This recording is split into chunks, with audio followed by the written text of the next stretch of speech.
behind us, it's time to finish up on those winter projects before spring gets here. Today, I got some tips on cleaning a wood or a composite deck. All right, guys, today's pro tip is we're gonna talk about the right way to clean off your deck. Now, it doesn't matter if it's, well, wood or composite. Either way, there's a way to do it without hurting the product itself, and that's what you gotta be careful with. So the first thing we're gonna do is I'm gonna get the leaf blower here and clean off all the different stuff, then we'll start cleaning. Let's get going.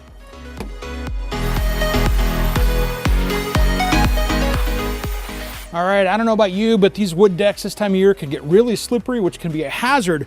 Mother Nature loves to grow this lichen and slime all over everything, and there's a great way to clean it off without damaging this. So the first thing I like to do is to start out with some Dawn dish soap. I don't go out and get any of the crazy cleaners for the pressure washer because you could take the paint off. So this is where you gotta be really careful. Or you could hurt the composite depending on what type of composite you have, especially if it's an early one that's been on there for 20 years. Last thing we want to do is hurt it. So Dawn is a safe way to go. It's not going to do any damage to the surface. So the first thing I do is I'll come in here and I'll fill up my pressure little tank here and just make it easy to apply. So all I do is mix up some water, pour some Dawn in there, and then we can coat everything around with it. It's not gonna hurt the plants or anything else like that, which is nice. I like non-toxic ideas here. So we're gonna go down here with everything.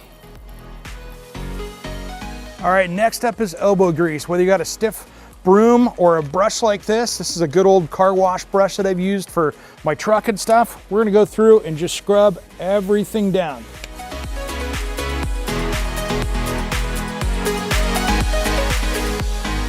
All right, at this point you have two options. You can either get the hose and a nozzle, or you can get out the pressure washer. But you gotta be really careful with the pressure washer, guys, because this can do a ton of damage to the composite, wood, or whatever else. These regular little spray heads like this will tear right through a wood deck and make it where you have to sand the whole thing down and refinish it. And nobody wants to be doing that in the spring when you wanna be out enjoying it. So put these away.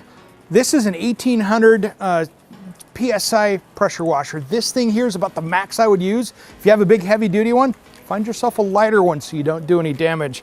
I use one of these spray tips here. These here have kind of a rotating spray to them, so they don't have this really sharp edge on it here. It'll take any finish off. Work great if you want to take the finish off, but that's not what we're doing today. So let me show you how I'm going to do this now, and we want to stay at least a foot to 18 inches off of it so we can do this right. So let me show you how to do it. All right, guys, want to be really careful. I already have finish coming off of this, so the last thing I want to do is make this even worse. So we're going to start off pretty far back and work our way closer.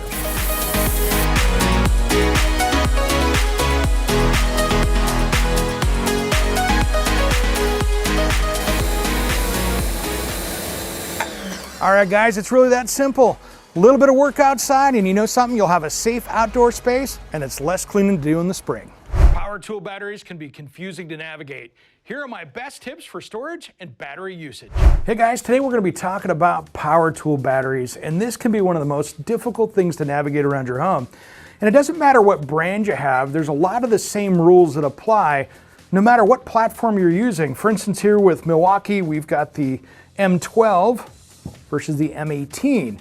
And so there's a lot of different things inside these batteries that are really important, and they kind of apply to all these. Let me show you. I broke one of these apart to really show you what's going on here. And this is the inside of one of the Milwaukee batteries here. This is this one right here, the M18.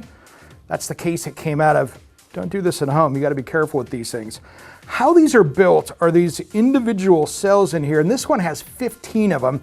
And you can see that there's a computer board here up on top that gives you how much battery power you have.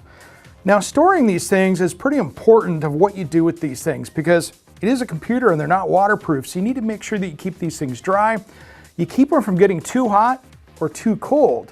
Too hot, you can cause these things to swell up. Too cold, they're not gonna work really well, and that's a great tip this time of year in the winter. If you're keeping these things out in the shed or someplace that's not inside, these are going to have a lot lower performance no matter what brand, because it's like your car battery. When it's get cold, it doesn't work that well. So you want to make sure to keep these things up to operating temperature when you're doing it. Then the other rule to apply to this is to make sure when you're charging these, when you're done charging, unplug it, take this off. These should not be sitting in your garage or shed or wherever on the charger all the time. charge them, take them off, put it away, unplug this out. Many times a damaged battery can catch on fire, and that's where you gotta be really careful, because that's what causes those garage fires out there that we don't wanna have.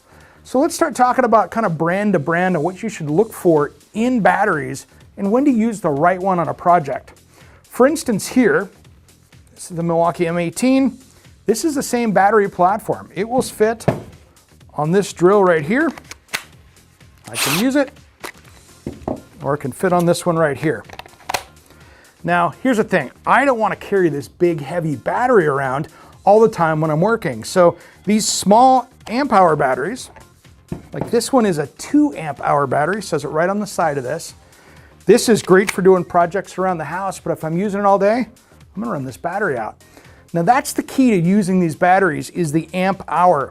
And that's the really important part. If you get one thing out of this, this is it right here. This is 2 amp hours, this is 12. So this has a lot more horsepower within it. So those amp hours are what give you that extra torque, that extra time of the battery use. So it's not only that it's an 18 volt system, and that's the thing, it's the amp hour that counts. So if you want heavy duty, go with a bigger battery, but that bigger battery comes with added weight. So you kind of have to balance those two. And it's the same thing when you're looking at DeWalt. Another great battery, nothing wrong with that. This is great for one of my little nailers, but if I'm using the drill or something else, this works well. But nonetheless, there's some great safety things here that you should follow. And more importantly, just pick the right battery for the job. It's gonna make the project go a lot smoother. You're not gonna be changing batteries and putting a fresh one in so often.